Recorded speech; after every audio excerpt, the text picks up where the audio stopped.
로이교회 새벽기도회 시작하겠습니다. 찬송가 190장.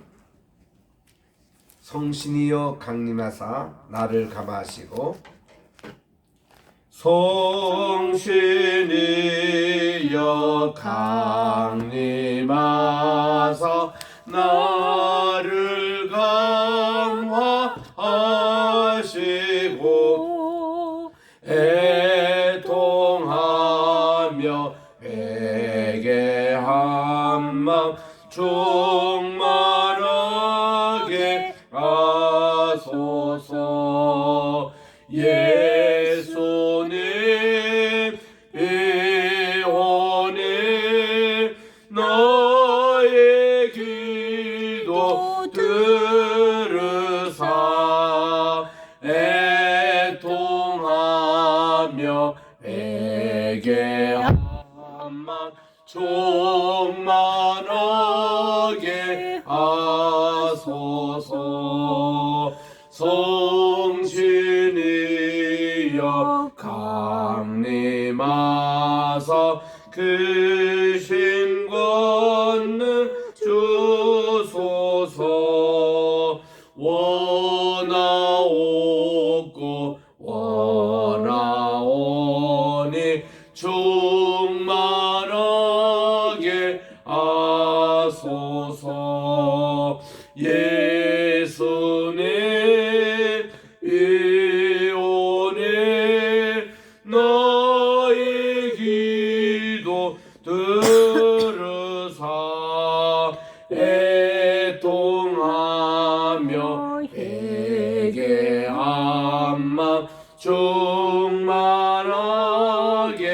하소서. 힘이 없고 연약하나 엎드려서 비오니, 성신 강림 하옵소서. 충만하게 하소서. 예수님 비오니 나의 기도 들으사, 애통하며 회개한 맘 충만하게 하소서. 젊게 하고 위로하사 복을 받게 하소서. 충만하게 하시오니 무한 감사합니다. 예수님 비오니 나의 기도 들으사, 회통하며 회개한 맘 충만하게 하소서. 아멘. 268장입니다. 268장. 죄에서 자유를 얻게 함은 보혈의 능력, 주의 보혈. 시험을 이기고 승리하니 참 놀라운 능력이로다. 주의 보혈 능력이 있도다. 주의 피 믿으오. 주의 보혈 그 어린 양의 매우 귀중한 피로다. 육체의 정욕을 이기림은 보혈의 능력, 주의 보혈. 정결한 마음을 얻게 하니 참 놀라운 능력이로다. 268장. 주의 보혈 능력이 있도다. 주의 피 믿으오. 주의 보혈 그 어린 양의 매우 귀중한 피로다. 눈보다 더 이게 맑히는 것 보혈의 능력 주의 보혈 부정한 모든 것 맑히시니 참 놀라운 능력이로다. 주의 보혈 능력이 또다. 주의 피 믿으오. 주의 보혈 그 어린 양의 매우 귀중한 피로다. 구주의 복음을 전할 제목 보혈의 능력 주의 보혈 날마다 나에게 찬송 주니 참 놀라운 능력이로다. 주의 보혈 능력이 또다. 주의 피 믿으오. 주의 보혈 그 어린 양의 매우 귀중한 피로다. 하나님의 은혜와 사랑을 진심으로 감사합니다. 지난 간밤에도 단잠 들게 도와주시고 오늘도 새날 2024년 4월 15일 월요일을 맞이해서 오늘도 첫 시간을 주님께 드립니다. 하나님 오늘도 하루 온종일 주님께 성별된 이 날이 되게 도와주시옵고 오늘도 주신 말씀을 통해서 저희 마음에 신비에 새겨지는 시간이 되게 도와주시옵기만을 예수님의 이름으로 기원드리옵나이다. 아멘.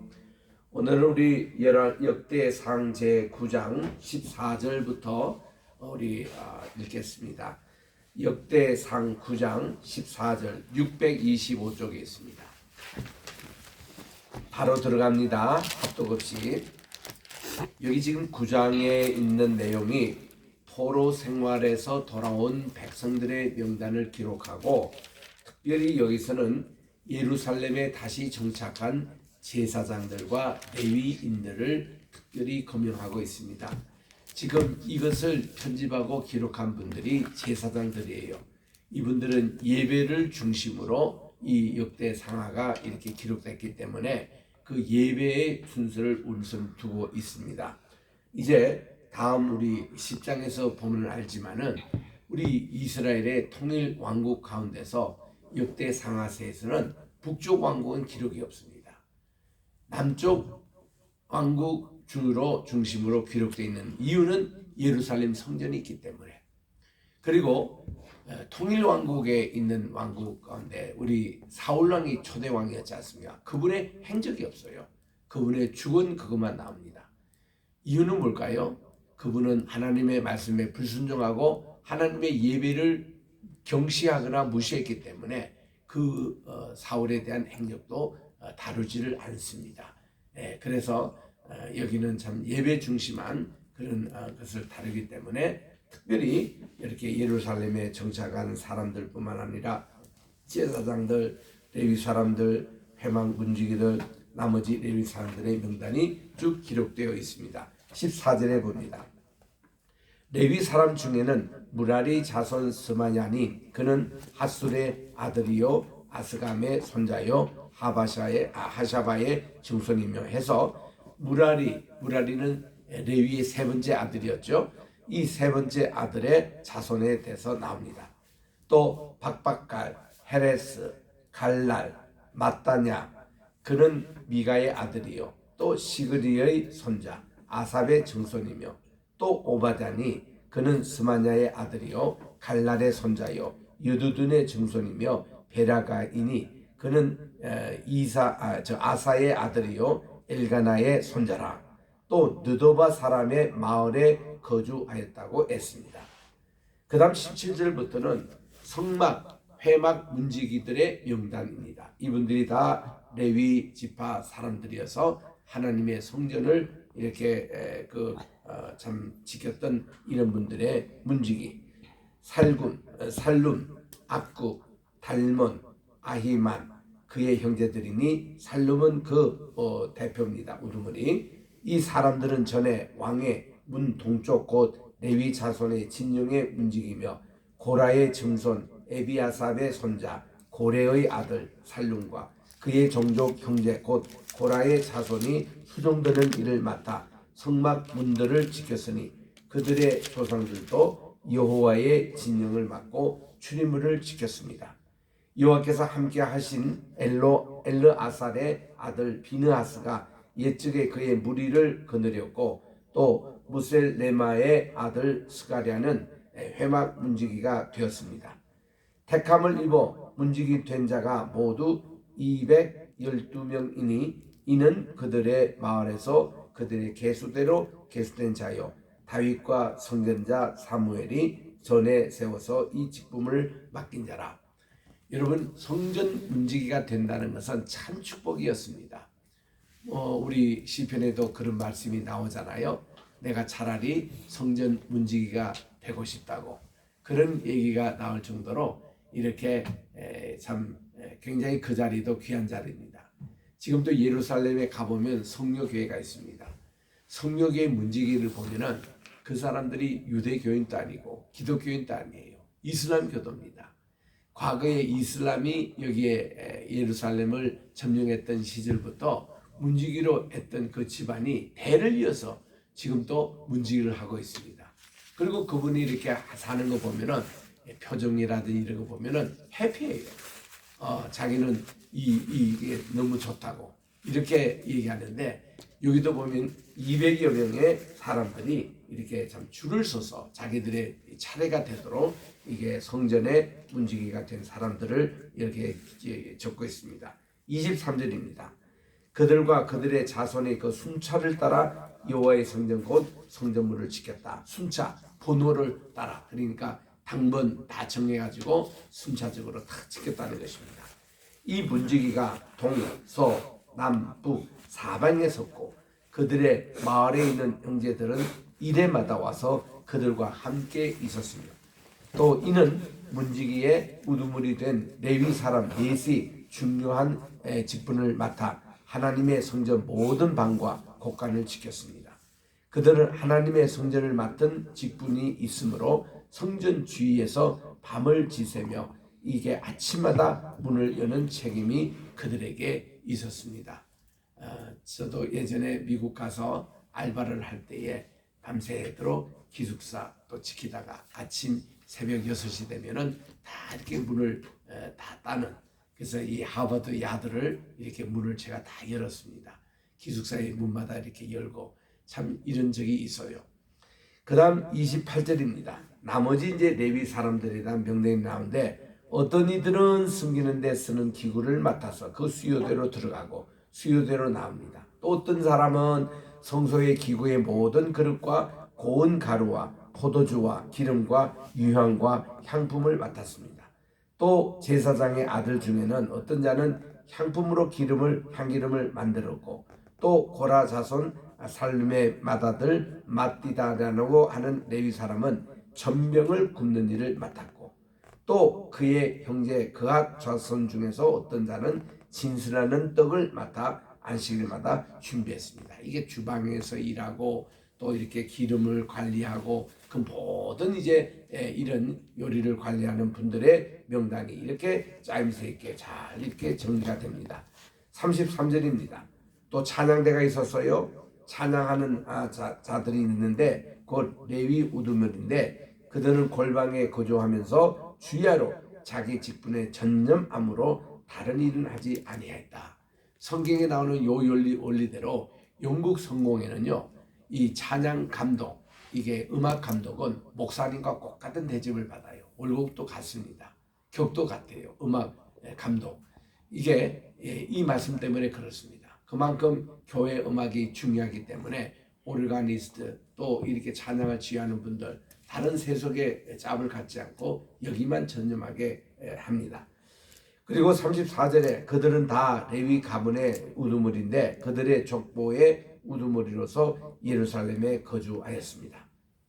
그 다음 이제 사울에 대한 얘기가 나오는데 초대 왕인데 이분의 족보만 기록되지 그분의 한 일은 없습니다. 자, 여기 보니까 35절에 기브온의 조상 여이엘은 기브온에 거주하였는데 그의 아내의 이름은 마아가입니다. 그리고 그의 맏아들은 압돈, 그 다음은 술과 기스와 바알과 넬과 나답과 또 그돌과 아히오와 스가랴와 또 미글롯이며 미글롯은 시므암을 낳았습니다. 그들은 그들의 친족들과 더불어 마주하고 예루살렘에 거주했는데 넬은 기스를 낳아요. 이제 기스가 중요하죠. 바로 사울의 아버지 이름입니다. 또 이 기스는 사울을 낳습니다. 사울은 이제 그의 네 아들이 있었잖아요. 요나단, 말기수와 아비나답, 에스바를 낳습니다. 그리고 우리 요나단의 아들이 무리발이 있는데 무리발은 미가를 낳습니다. 또 미가는 이제 비돈과 멜렉과 다레야와 아하스, 또 아하스는 야라를 낳습니다. 야라는 알레멧을 낳습니다. 멜렉과 아스마웨, 시므리를 낳고 시므리는 모사를 낳습니다. 모사는 비니를 낳았어요. 비느아의 아들은 르바야입니다. 그의 아들은 엘르아사고 그의 아들은 아셀입니다. 아셀이 또 6 아들이 있는데 그들의 이름이 아스리감, 보그루, 또 이스마엘, 또 스아랴, 오바디아, 하난, 또 아셀의 아들들은 이랬다 하고 9장까지가 역대상 9장까지가 역대기 지금까지 사울 왕 전에 이제 모든 조상들의 이름이 기록된 바로 역대기였습니다. 이제부터는 이제 그 족보 이름 중심이 아니고 내러티브입니다. 역사적인 이 내러티브 설화는 이 말씀 속에서 그 주인공이 등장합니다. 그리고 그들의 하는 행적이 기록되어 또 그들의 하는 일의 평가가 있습니다. 또 그들의 장단점을 이렇게 다 공개하고 있는 것인데 여기에 특별히 역대상 10장에 보니까 사울의 죽음부터 시작합니다. 사울이 어떻게 안수받고 어떻게 왕이 되고 어떤 전쟁을 했고 이런 건 다 빠지고 왜냐하면 사울이 하나님의 예배를 경멸했기 때문에 그래서 그가 2번 크게 실수했잖아요. 길갈에 하나님께 예배 드릴 시간이 다 됐는데 사무엘이 조금 지각했습니다. 지각했다고 끝까지 기다리지 않고 자기가 예배를 집중하는 바람에 하나님께 혼났습니다. 그 다음은 또 이제 아말렉을 다 점령하라고 했는데 아말렉 점령하지 않고 그 왕도 생포에 왔고 특별히 살찐 짐승을 끌어다 온 거예요. 그래서 이 사무엘이 깜짝 놀라서 왕이 왜 이렇게 하냐고 했더니 이거 하나님께 제사를 드리려고 그렇게 데려왔다. 그래서 거기서 한 유명한 말이 사무엘상 15장 22절에 나옵니다. 하나님은 이렇게 불순종하는 이런 주상, 이런 재물 하나님 원치 않는다는 겁니다. 하나님은 순종하는 걸 원하고 하나님 말씀을 듣는 것이 더 중요하지 이런 헛된 재물은 하나님이 받으시지 않는다. 해서 그때부터 이 5년밖에 안 됐는데 왕이 된 지 사울이 하나님부터 마음으로 버림을 받아요. 이 예배 때문에 그렇습니다. 그런 이제 아픔이 있기 때문에 지금 이 사울이 이렇게 죽는 얘기부터 나오는데 10장에 갑니다. 역대상 10장입니다. 블레셋 사람들과 이스라엘이 싸우더니 이스라엘 사람들이 블레셋 사람들 앞에서 도망가다가 길보아 산에서 죽임을 당하여 엎드려집니다. 블레셋 사람의 손에 사울 왕이 죽거든요. 사울이 얼마나 다윗을 괴롭히며 그냥 10수년 동안 그를 쫓아다녔습니까? 그런데도 이 다윗은 얼마든지 선왕 사울을 죽일 수 있는 기회가 있었지만 하나님의 기름 부은 종을 자기가 손을 못 댄다고 하나님이 그는 처리할 일이라 그 말씀대로 지금 되는 거예요.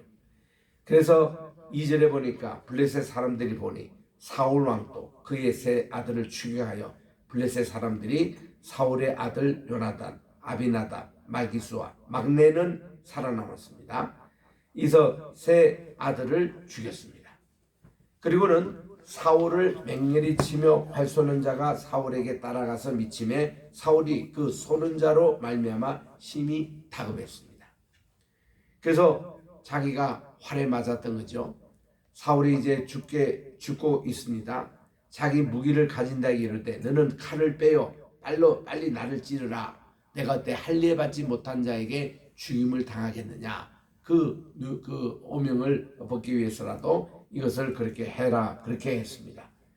그러나 그 무기 가진 자가 심히 두려워하여 감히 왕을 죽일 수는 없었지요. 원하지 아니하매 사울이 자기 칼을 뽑아서 그 위에 엎드려졌다. 이게 자살입니다. 사울은 자살했어요. 그래서 무기 가진 자가 사울이 죽는 것을 보고 자기도 칼에 엎드려져 죽었습니다. 일본의 사무라이들이 그러잖아요. 자기의 장군이 죽으면 자기도 할복자살합니다. 나라가 없어지면 자기도 죽어요. 그런 것 같이 이게 사울의 그 무기 든 자도 이렇게 자살을 했습니다. 6절에 보니까 이와 같이 사울과 그의 세 아들은 블레셋에서 전사를 당했습니다. 그 아들과 그 온 이 집안이 함께 죽었습니다. 골짜기에 있는 모든 이스라엘 사람들이 그들의 도망하는 것과 사울과 그의 아들들이 다 죽는 것을 보고 그 성읍들을 버리고 도망하매 블레셋 사람들이 와서 거기에 거주했습니다. 베냐민 사람들의 거주했던 곳에 블레셋 사람들이 이제 들어옵니다. 이튿날에 블레셋 사람들이 와서 죽임을 당한 자의 옷을 벗기다가 사울과 그 세 아들이 길보아 산에 엎드러진 것을 확인했습니다. 그래서는 사울의 옷을 벗기고 그의 머리와 갑옷을 가져다가 사람을 블레셋 땅 사방에 보내 모든 이방 신전과 그 백성에게 소식을 전합니다. 그리고 사울의 갑옷을 그들의 신전에 두고 그의 머리를 다곤의 신전에 답니다. 이것이 그때 전쟁에 이기면요, 두 가지를 했잖아요. 이렇게 왕을 생포에다가 공개 처형을 했습니다. 그래서 우리는 이게 전쟁에 이겼다, 이것을 얘기하고, 두 번째는 자기들의 신전, 이 다곤 신이 여호와 신을 이겼다 이래가지고 이 여호와 신전을 파괴하는, 하나님을 섬기는 모든 것을 파괴하는 이런 일들을 그 당시 하던 때였습니다. 그래가지고 이 사울의 갑옷을 그들의 신전에 두고 다곤 신전에 달 정도로 이렇게 자기들이 승리했다는 표시입니다. 그럴 때에 그 요르단강 건너편에 있었던 길랏 야베스 사람들이 있었어요. 이 모든 사람이 블레셋 사람들이 사울에게 행한 모든 일 듣고는 용사들이 다 일어나서 사울의 시체와 그의 아들들의 시체를 밤중에 야반 이렇게 다 거둬가지고 그렇게 갔습니다. 요 지금 시체가 있었던 곳이 벳산이라는 곳이 있어요. 벳산에 가보면 언덕에 지금도 그 흔적이 있습니다. 거기를 쳐들어와서 다 이 시체를 훔쳐갔습니다. 그래서 자기 동네 야베스로 가가지고 그곳 상수리 나무 아래서 그 애고를 장사하고 7일간 금식했습니다. 사울과 그의 세 아들의 장례가 길랏 야베스 사람들이 이렇게 이루게 했습니다. 그래서 이 사울이 죽는 것은 여호와께 범죄하였기 때문이라 그렇게 합니다. 이 범죄가 뭔가 하면 예배에 관한 범죄입니다. 그래서 이 하나님의 말씀을 지키지 아니하고 또 신접한 자에게 가르치기를 청하여, 지금 이 역대상은요, 이 내용을 하나도 기억하지 않잖아요. 이거는 우리 열왕기 이제 상에서 사무엘 상에서 우리가 읽을 수 있는 내용입니다. 거기에 보니까 이제 이 사울이 어디 물을 선지자도 없고 자기가 제일 전공했던 사무엘은 벌써 돌아가셨고, 그래가지고는 그는 엔돌에 가가지고 무당을 찾아갑니다. 옷을 다 변장해가지고 그렇게 해서 좀 사무엘 영을 좀 불러달라고 그렇게 했던 거예요. 그러니까 딱 엔돌 무당이 보니까 이거 사울 왕이거든요. 변장을 하고 다 모습을 변했지만 그들의 눈에는 속임이 없습니다. 왜 이렇게 사무엘 선지자를 불러달라고 하냐고 했더니 자기가 좀 이거를 물어야 된다고, 너무너무 답답하다고. 그래서 불렀는데 무당이 불렀던 사무엘 영이 진짜 영이 아니다 그 말이에요. 그래서 이 무당들이 대개 불른 그런 영들이 대개 가짜랍니다. 무당을 오랫동안 했던 사람들의 얘기를 들어보면은 왜 가짜냐 할 수 있냐면은 아버지 영을 이렇게 불렀는데 아이 이름도 모르고 아이 생일도 되게 몰라요. 그게 그런 영의 모습이 됩니다. 그러니까 어떤 가장 가까이 있는 그런 인포메이션을 모른대요. 그거를 딱 물으면 가짜라는 거예요, 전부 다. 그러니까 이게 사무엘 영도 마찬가지입니다.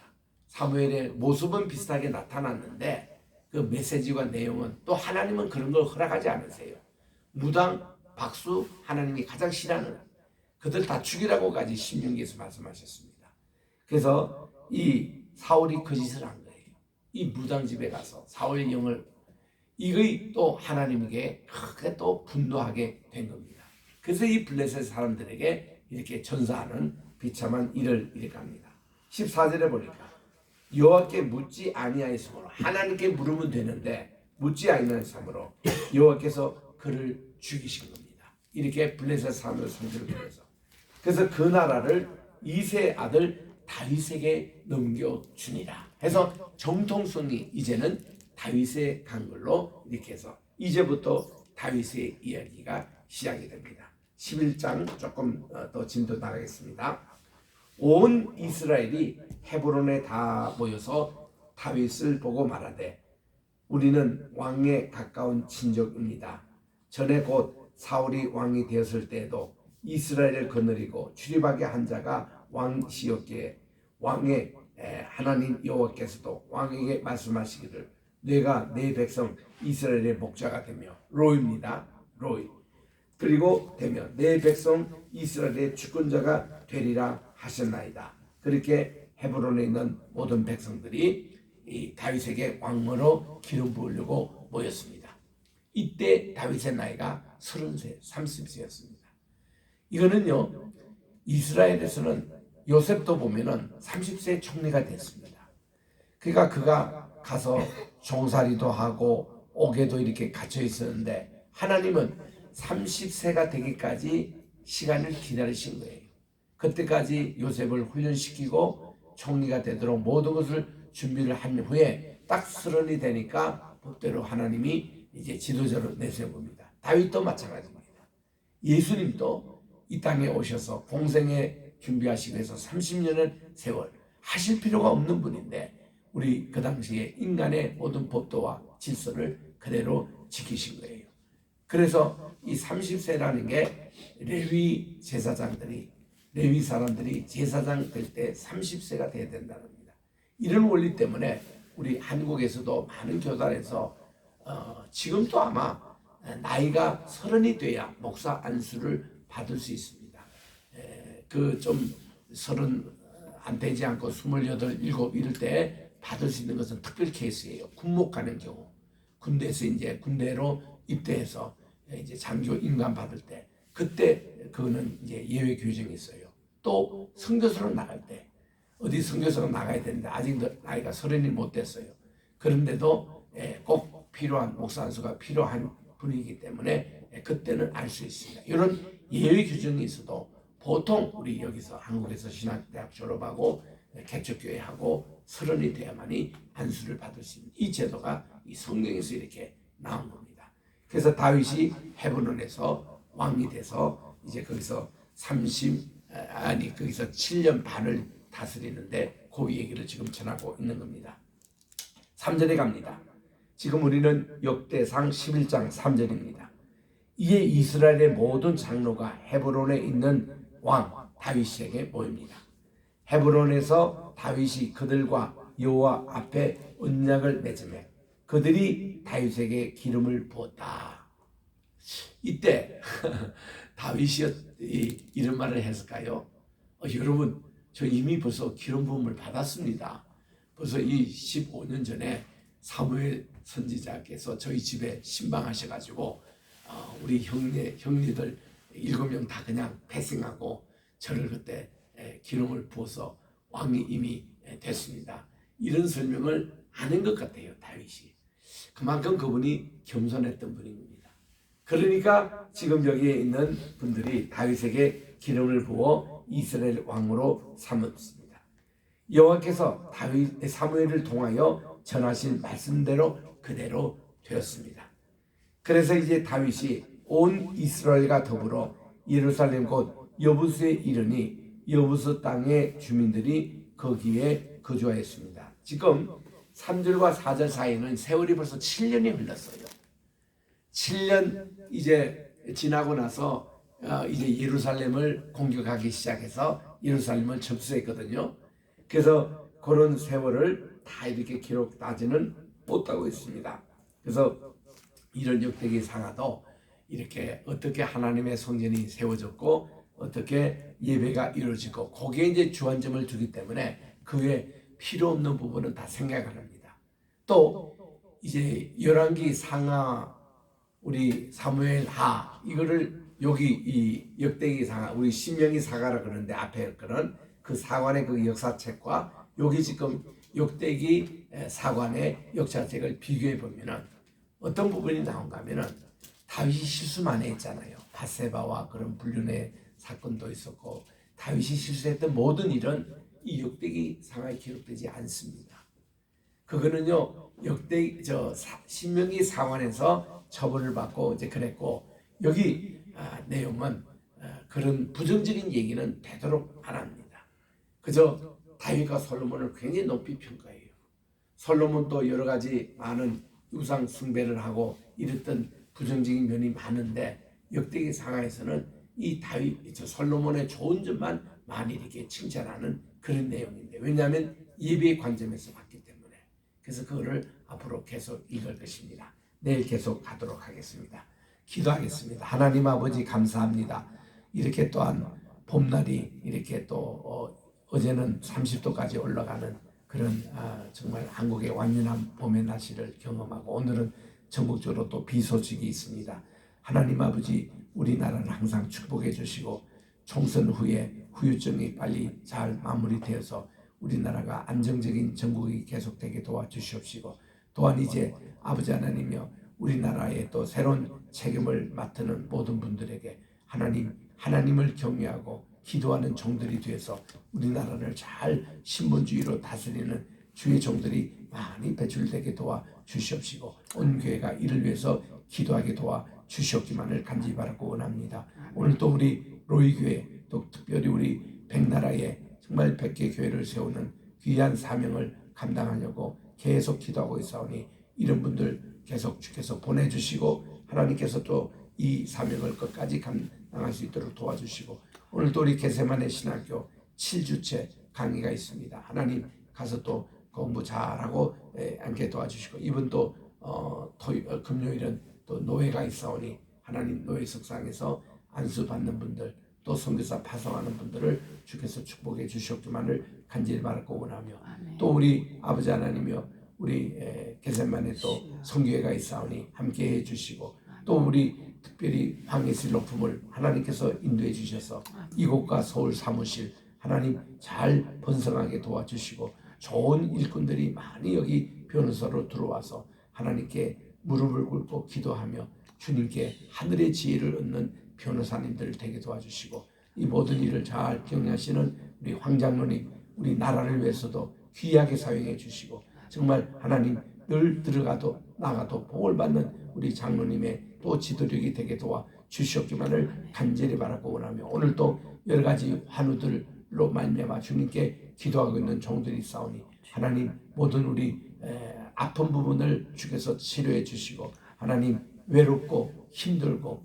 또 가난하고 배고픈 많은 분들 지구상에 또 많은 나라가 이렇게 마약으로 쩔어 있고 또 경제적으로 어려움을 당하고 있고 전쟁의 소문으로 정말 불안한 우리 이란과 이스라엘 또 이런 중동의 소식이 들려옵니다. 하나님께서 오늘 또 주의 평화와 사랑이 이 지구를 덮게 도와주시옵기만을 간절히 바라고 원하며 이 모든 말씀 우리 구주 예수님의 이름으로 기도드립니다. 아멘. 하늘에 계신 우리 아버지여 이름이 거룩히 여김을 받으시오며 나라의 임하시오며 뜻이 하늘에서 이룬 것 같이 땅에서도 이루어지이다. 오늘날 우리에게 일용할 양식을 주옵시고 우리가 우리에게 죄 지은 자를 사하여 준 것 같이 우리 죄를 사하여 주옵시고 우리를 시험에 들게 하지 마옵시며 다만 악에서 구하옵소서. 대개 나라와 권세와 영광이 아버지께 영원히 있사옵나이다. 아멘.